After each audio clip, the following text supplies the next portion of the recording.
Syuaib alaihi salam. Iblis telah bersumpah di hadapan Allah untuk menggoda umat manusia. Hasil bujuk rayu iblis berhasil mempengaruhi kaum Madian.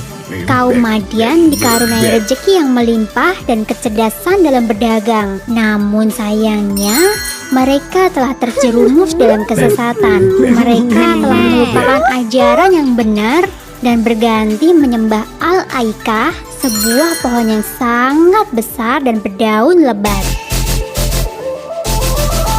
Di tengah kaum Madian yang sesat, Allah menunjuk Nabi Syuaib sebagai penunjuk jalan. Nabi Syuaib masih keturunan Nabi Lut dan ia dikenal sebagai nabi yang cerdas serta pintar berkhutbah.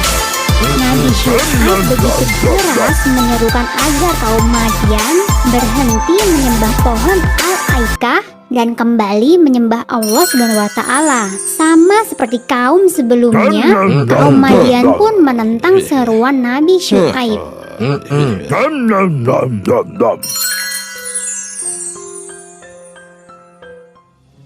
Dalam berdagang, kaum Madian sering kali berbuat curang. Mereka sengaja mengurangi timbangan dan merugikan para pembeli. Karenanya, Nabi Syuaib menyerukan agar mereka berdagang dengan jujur. Seruan Nabi Syuaib ini semakin membuat marah kaum Madian.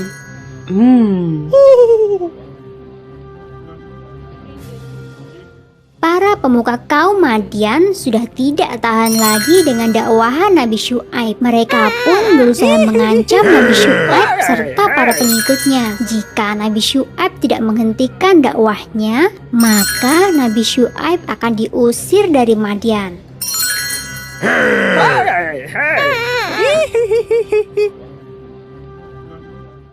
Sikap kaum Madian yang selalu menolak dakwah Nabi Syuaib membuat sang Nabi merasa sedih. Nabi Syuaib kemudian berdoa dan memohon petunjuk. Allah pun memerintahkan agar Nabi Syuaib pergi dari Madian. Setelah itu, Allah mengguncang Madian dengan gempa yang sangat dahsyat. Allah mengutus Nabi Syuaib untuk berdakwah di Ashabul Aikah. Tempat itu tidak jauh dari Madian, dan masyarakatnya pun sama dengan kaum Madian. Mereka menentang dengan keras dakwah Nabi Syuaib. Bahkan peristiwa hancurnya kaum Madian tidak membuat mereka takut. Penduduk Ashabul Aikah menantang Nabi Syuaib untuk mendatangkan hukuman dari Allah sesuai cerita Nabi tentang kaum Madian. Kemusyrikan dan kekafiran kaum Ashabul Aikah mendatangkan hukuman dari Allah. Tiba-tiba saja mereka merasakan udara yang sangat panas membakar seluruh tubuh.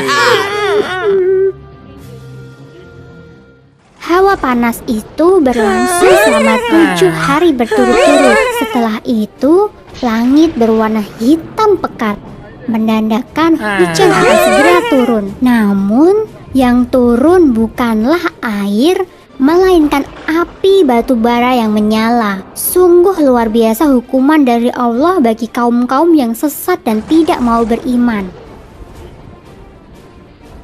Nabi Syuaib bersama pengikutnya kembali ke Madian. Kota itu tidak rusak meskipun diterjang gempa yang dahsyat.